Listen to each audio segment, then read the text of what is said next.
Have you ever felt them cold winds blow? If you don't know what I mean, won't you stand up and scream? 'Cause there's things going on you don't know.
what's up, y'all? Happy Saturday. It's just the Cleveland connection coming at you real strong. How many of you guys out there got completely fooled into staying up till midnight last night to watch that silliness disguised as the Mike Tyson fight that was actually the biggest money grab fucking fake Hollywood bullshit I've ever seen in my life. Thank God those undercard fights were worth watching, because I would have felt really slighted. I mean, I'm not saying, I'm just glad it wasn't a $100 pay-per-view, because that would have been really bad. It was free on Netflix. Free as in freezing. Everybody I asked, I said, was your feed freezing up last night? And they were all like, yep.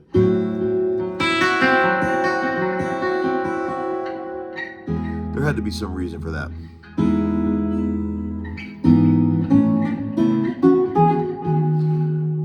Jake Paul, probably the worst actor I've ever seen in the ring. Desperately trying to make it look like he's trying to fight Tyson. Like doing the fake Rocky moves and stuff, and it was just pitiful. It was like, I'll bet it seemed like an eternity to him to let those rounds go by to make it a full fight. He probably was thinking to himself, Jesus, how long can I act like I'm fighting here? And what the fuck was Tyson doing with his mouthpiece? I love Mike Tyson. I'm a huge fan. He's my favorite boxer of all time. And I just think it's hilarious that this is even a thing. Like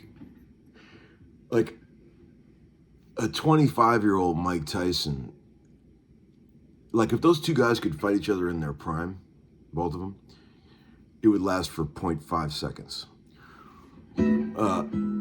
Tyson would knock that fucker out so fast, it would be a joke. And why are we even watching this? It kind of pissed me off a little bit, can you tell? But the undercard fights were great. That Katie Taylor fight was really great. Boy, she's nasty, isn't she, with the headbutts? That's some dirty fighting, boy. Ebo said in the text thread, he said the Irish are inherently good fighters. I'm like, they're nasty, aren't they?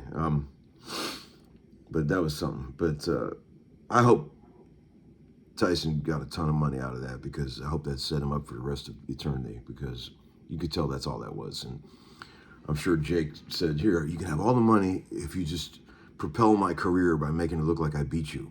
And I promise I won't hit you. That's what that was, friends. It was as rigged as Taylor Swift winning the Super Bowl last year. But we still watch, because it's fun. And it's actually fun to sit there on the couch with the boys and watch. They got a little grossed out when that girl's face was just cut open like a fillet.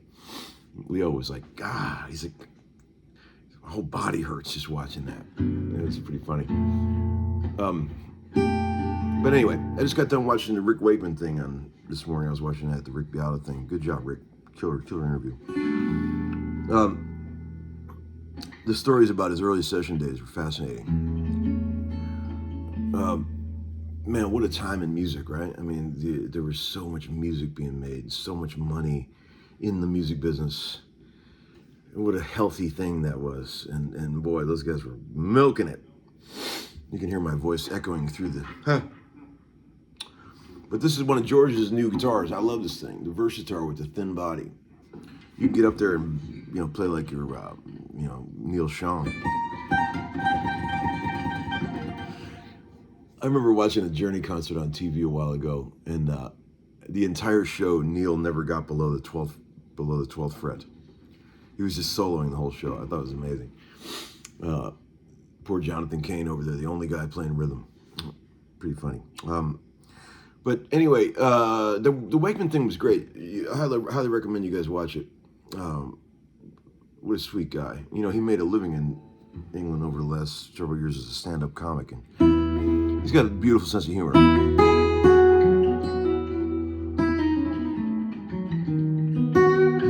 got to tell you a harrowing story that happened to a dear friend of mine yesterday. I hope he doesn't mind me talking about this, but I did a session yesterday with my old buddy Brandon Hood, who's a young producer guy, sweet guy. He actually is the guy that brought me out of retirement when I quit for 3 years. Brandon kind of single-handedly brought me out of retirement. So I owe him that. And or maybe I don't. Maybe that's what ruined my life. But anyway, so you know, I have that Martin aged authentic D28 that I bought used a while back. And I really, as you guys have seen, I really like the guitar. I'm not big on relic guitars just in general. I think it's a silly concept, to be honest. I really am not into that. But you know, for some reason, I just like that guitar. I mean, I kind of wish it wasn't relic because it would be more on brand for me, but whatever. It's a fine guitar, and I love it. So I brought it to a few sessions in the past, and Brandon really liked it. But he's looking for a guitar because he's a really good guitar player. So he said, "You think I should get one of those?" And I said, "Yeah, man, they're pretty cool for the price. I think they're a really good guitar." And so yesterday we went to lunch on the session, and then when I got back from lunch, Brandon was in the hallway of the studio making a deal with some guy who had brought one to the studio off of Craigslist, right? He goes, "Hey, man, check it out. What do you think?" And I said, "Yeah, great, man. Feels like mine, you know." So he ended up buying the guitar from the guy, and he used it on the last track we did, and it sounded great. And I was like, "Oh, that's great, Brandon. You got a nice guitar. That's cool." And then I took the boys to pizza last night, and we're sitting at the bar at this pizza place. So I get this text from Brandon. He was like, "You're not gonna believe what just happened." And I'm like, "What happened, buddy?" And he sent me a picture of the back of the headstock just completely busted off of that thing. I was like, "This is a joke, right?"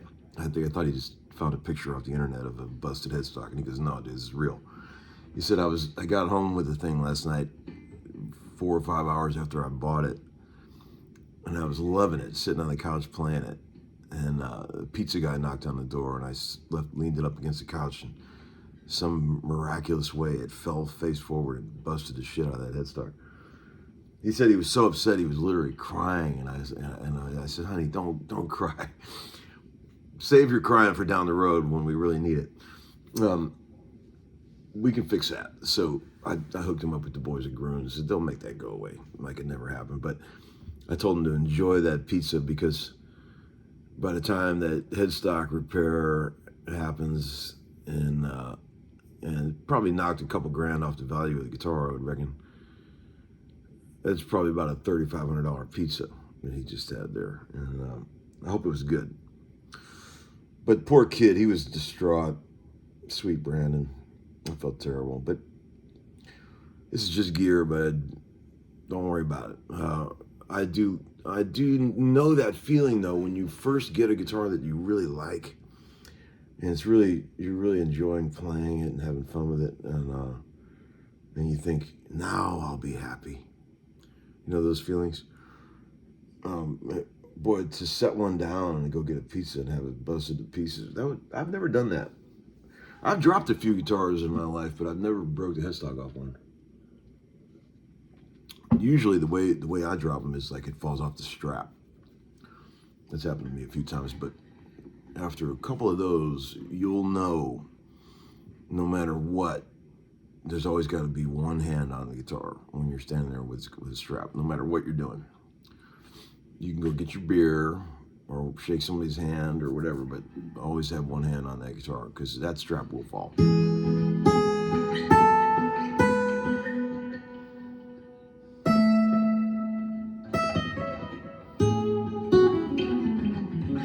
You know that feeling when you discover a song completely randomly, and you just fucking fall in love with it? What happens to me, if I ever discover a song that I just love on the first listen, it could be an old song, something I never heard before that I just randomly stumble upon, I will sit and listen to that thing 30 times in a row until I completely metabolize it.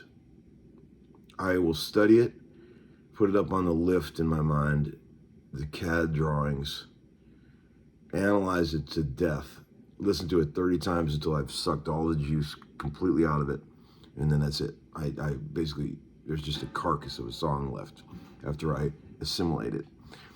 And that happened the other day. I was trying to find the old Alabama song, "Old Flame," which was written by Mac McAnally. He's a dear friend of mine. I love Mac. I love that song. I always thought, you know, there's an old flame burning in your eyes.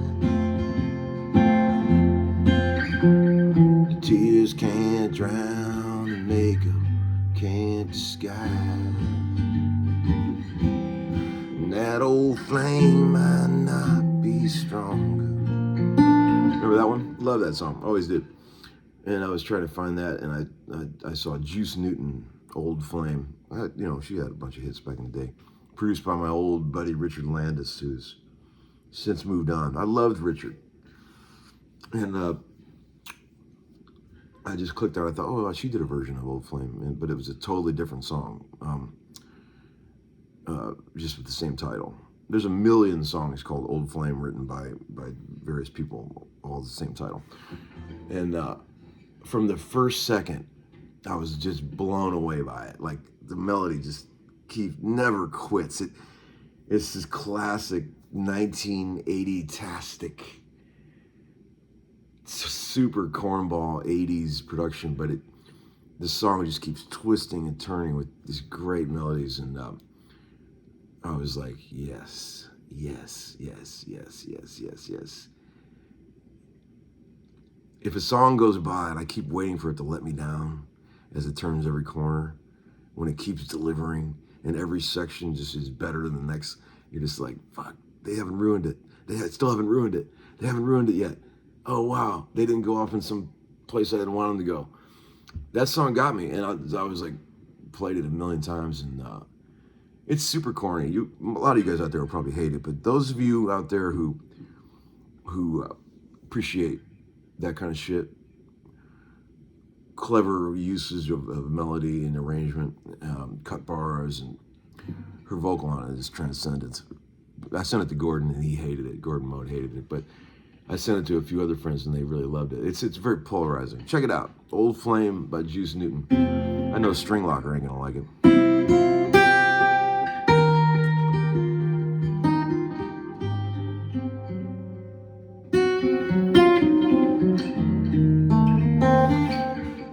I've been playing a lot of piano lately, and I love playing piano, as you guys well know. I've been playing piano almost as long as I've been playing guitar, although I'm not nearly as accomplished. But I just got this new keyboard that I'm very excited about. Arturia, their top of the line 12 voice synths that just came out, called the Polybrute 12. I'll show you guys in a later video. God, that thing is fucking killer. Oh, it is amazing. I've had a million great old synths in my life. You guys know I'm a big fan of the old Memory Moogs, Jupiter 8s, Prophet 5s, all that shit. I've had all that stuff. This thing, I've still got an ARP Quadra, which is one of the most sought after old synths. If anybody out there is looking for an ARP Quadra, I might consider selling mine. Those are so rare. But this Arturia Polybrute 12 is fucking awesome. Holy shit. The sounds, they're about $4,000. They're expensive, but God, this thing is nice, man. The way it's laid out, the aftertouch is amazing. Got this amazing built-in arpeggiator. All the filters are fucking rad. Just the way it's laid, the sounds are incredible. If you guys are looking for a synthesizer, anybody out there, check out the Polybrute 12, because it is mind-numbing how good it is. Fantastic sounds, like million sounds, and everything you click on is just like, yes, incredible. Check one of those out. That's my happy place when I'm producing records. I love to sit in the control room with a synth. I'm just sitting on my lap. I don't even put it on a stand, and just look for little finishing touches. little cool sounds that glue things together when I'm producing. I like doing that. This thing will be very useful for that. Although it's a little heavy. It's a serious axe, man. Serious axe. Last thing, I'm going to shut the fuck up. Thanks for all the kind words about the Gordy Sampson video and the Sam Bettins video I put up. I mean, how amazing is that shit? Gordy, I've been thinking about that song since I first seen him do it 25 years ago. Incredible. And those sessions with Sam were really fun, transcendental. And can't wait for that album to come out. I think you guys will like it. But last thing, talking about obsessing over songs. I listened to the Beatles' Sun King about 100 times in a row too last night, loud as hell in the truck. Man, always been a huge fan of Abbey Road, and I think if I was gonna try to, I sent the text to a couple friends. If I was gonna try to explain to an alien what analog tape sounded like, I would probably play him Sun King. It is so analog. It's so amazing. It's like, that shit is like the original OK Computer. The soundscapes that are being created there, otherworldly. If you listen to that shit on a really good stereo, Sun King, dig those sounds that are coming in and out of that track. Forget about the unbelievable vocals. Forget about that. And the note choices of those amazing sounding harmonies. That's probably what most people would focus on. But if you really listen to the drums, listen to the guitar playing on Sun King. All the guitars are so fucking awesome. The choices, the parts, the creativity of that. It's just unbelievable. It's just unbelievable. The little lick that Harrison, I don't know, but at 57 seconds, when it goes to that chord, that chord, right before this part, he plays this, I don't even know what he does, but lick like that. It's that sound of that, the note choice, the way he set it up. Hard to believe those guys were in their 20s when they were coming up with that shit. It's unbelievable. I'm a big Beatles fan, as you guys know. But that's probably, I've always said that Abbey Road is chock full of the best Beatle guitar playing. Just as far as I saw Paul say in an interview one time, he said, you guys probably heard this, he was just like, we wanted to show the world one last time. We knew that was going to be it. We wanted to show the world what kind of record we could really make. And you could tell that they really pulled out all the stops as far as what they knew production-wise. And you could tell they really tried on that album. Like, it must have taken them forever to do those vocals, like on Because and Sun King. Like, you can't do that stuff quickly like the Beatles did most of their stuff. You can tell they really worked on that album, and they were really trying to make it awesome. And man, it is awesome. I appreciate the raw Beatles stuff where they're just jamming and playing. But man, when they really wanted to, and they wanted to make something artistic, Jesus God, nobody better, ever. And think about how much that's been copied, and everything they ever did has been copied so much. But Lord, that shit is amazing. This episode's getting too long. I just thought this was going to be a quickie, but let's have a good Saturday. I'll see y'all down the road. Peace out.